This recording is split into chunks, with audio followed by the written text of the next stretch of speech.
Capítulo 22 Os que dormem. Seguimos através de longas filas de arvoredo acolhedor, rumo às vastas edificações que obedeciam às linhas arquitetônicas singulares. Sem que eu pudesse explicar o fenômeno, as luzes diminuíam progressivamente. Que teria acontecido? Vicente e eu nos entreolhamos assustados. Alfredo, Aniceto e os demais, todavia, caminhavam sem surpresa. A serenidade deles tranquilizava-me o íntimo, embora o espanto insofreável. Mais alguns passos atingimos os pavilhões diferentes, que se estendiam em área superior a 3 quilômetros pelos meus cálculos.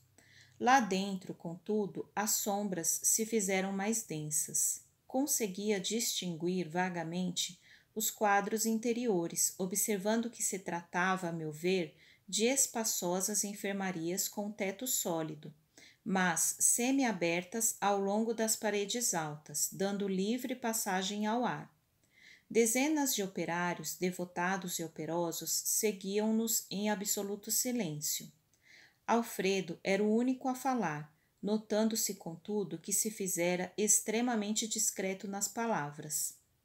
Tudo isso me dava a impressão de haver penetrado um cemitério escuro, onde os visitantes fossem obrigados a guardar todo o respeito aos mortos. Com estranheza, notei que um dos servidores entregara ao chefe do posto pequenina máquina, que Alfredo nos deu a conhecer gentilmente explicando. Este é o nosso aparelho de sinalização luminosa. Estamos no centro dos pavilhões a que se recolhem irmãos ainda adormecidos.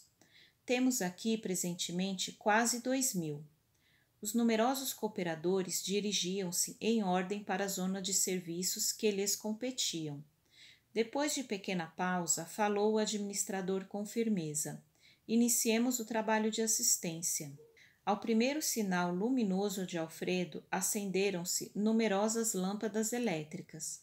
E então, dominando a custo a primeira impressão de horror, vi extensas filas de leitos ao rés do chão, ocupados todos por pessoas mergulhadas em profundo sono. Muitos tinham um semblante horrendo. Eram muito poucos os que traziam as pálpebras cerradas, parecendo tranquilos. Em quase todos estampavam-se-lhes nos olhos aparentemente vitrificados o extremo pavor e o doloroso desespero da morte. Cadavérica palidez cobria-lhes a face. Recordando a literatura antiga, pensei nos velhos túmulos egípcios. Tínhamos diante de nós centenas de múmias perfeitas. Raríssimos pareciam dormir um sono natural. Aproximando-se de nós outros, Alfredo falou a Aniceto em particular. Infelizmente, não podemos atender a todos. Por quê? Indagou o nosso orientador comovido. Estamos aguardando o pessoal adestrado. Tenho aqui a colaboração de 80 auxiliares para este gênero de serviço. Entretanto, não pode cada qual atender a mais de 5 doentes de uma só vez. À vista disso, dos nossos 1.980 abrigados, separei os 400 mais suscetíveis de próximo despertar, a fim de submetê-los ao tratamento intensivo. E os demais? Recebem alimento e medicação mais densos uma vez por dia. Aniceto calou-se, pensativo. Profundamente tocado pelo que via, inclinei-me instintivamente para o abrigado mais próximo, tentando examinar-lhe o estado fisiológico. Identifiquei o calor orgânico, a pulsação regular e os movimentos respiratórios, embora verificasse a extrema rigidez dos membros, como que mergulhados em imobilidade cataléptica. Indescritível impressão apoderou-se de mim. Levantei-me assustado, dirigi-me a Aniceto com a máxima discrição e interroguei. Explicai-me, por Deus, que vemos aqui? Estamos acaso na moradia da morte depois da morte? O instrutor sorriu complacente e explicou em voz quase imperceptível. Sim, André, este sono é verdadeiramente avançada imagem da morte. Aqui permanecem com a bênção do abrigo alguns milhões dos nossos irmãos que ainda dormem.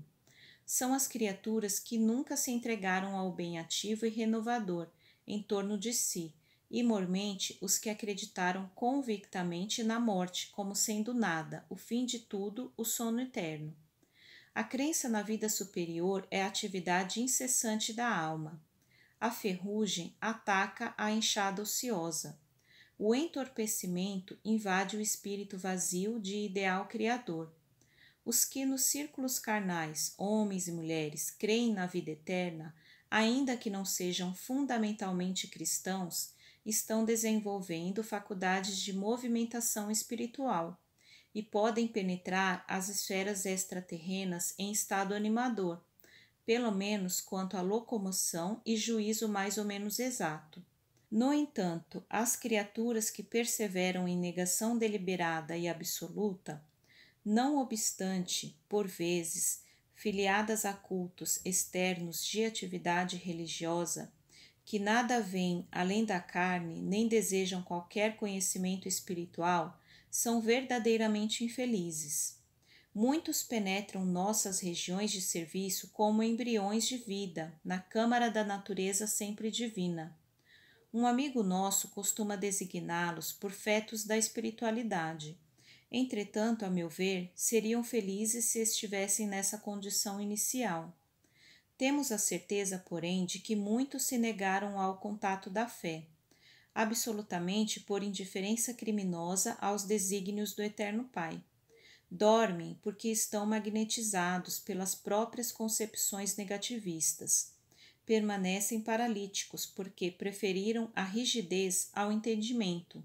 Mas dia virá em que deverão levantar-se e pagar os débitos contraídos. Eis porque os considero sofredores.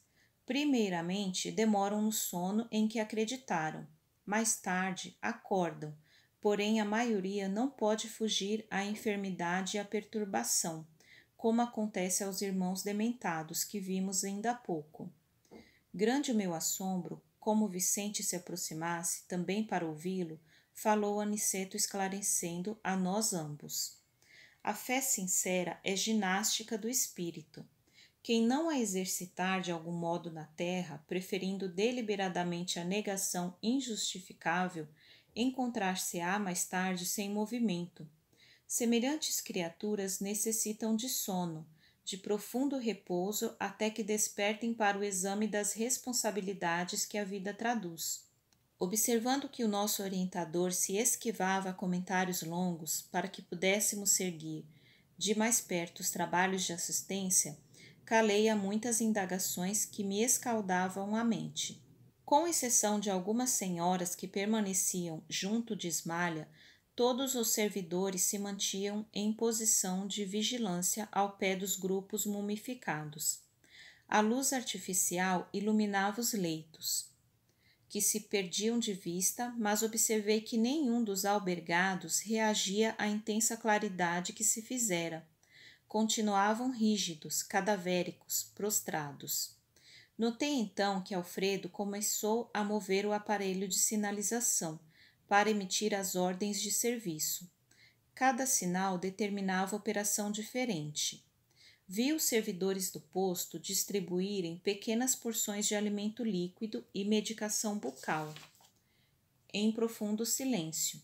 Em seguida, forneceram reduzidas quantidades de água efluviada aos infelizes, com exceção, porém, de muitos que pareciam preparados a receber, tão somente caldo e remédio. 2/3 dos 400 abrigados em tratamento receberam passes magnéticos. Alguns poucos receberam aplicações do sopro curador. Todos os movimentos do trabalho eram transmitidos pela sinalização luminosa, partida das mãos do administrador, que parecia interessado na manutenção do máximo silêncio. Impressionado com o que via, perguntei ao orientador, em voz baixa, a razão de alguns enfermos não terem sido beneficiados com a água e com o socorro de forças novas, através do passe e do sopro vivificante. Aniceto, todo bondade, inclinou-se aos meus ouvidos com a ternura de um pai ansioso por tranquilizar o filhinho inquieto e falou: Cada um na vida, meu caro André, tem a necessidade que lhe é peculiar. Aqui compreendemos com amplitude esse imperativo da natureza.